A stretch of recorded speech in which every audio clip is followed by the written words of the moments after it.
এবং কচি পাতা। আজকে ছাদের পালং ক্ষেত থেকে পালং তুলবো, অলরেডি লেট হয়ে গেছে। এই আমার দুটো ক্ষেত পালংয়ের, আর এই আরেকটা ক্ষেত। এই ক্ষেতটায় পালংটা ভালো হয়েছে। আমি গাছগুলো পুরো কিন্তু গোড়া থেকে তুলবো না, গোড়া রেখে পাতাগুলো তুলবো। এগুলো একটু হলুদ হয়ে গেছে, এগুলো বাদ।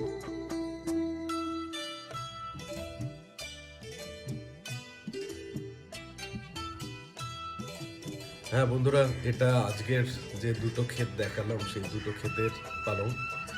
তো এটা থেকে তো মোটামুটি আজকে হয়ে যাবে, আর পরের দিন আরেকটা ক্ষেতও আছে, সেটার থেকে আরেকদিন তুলবো।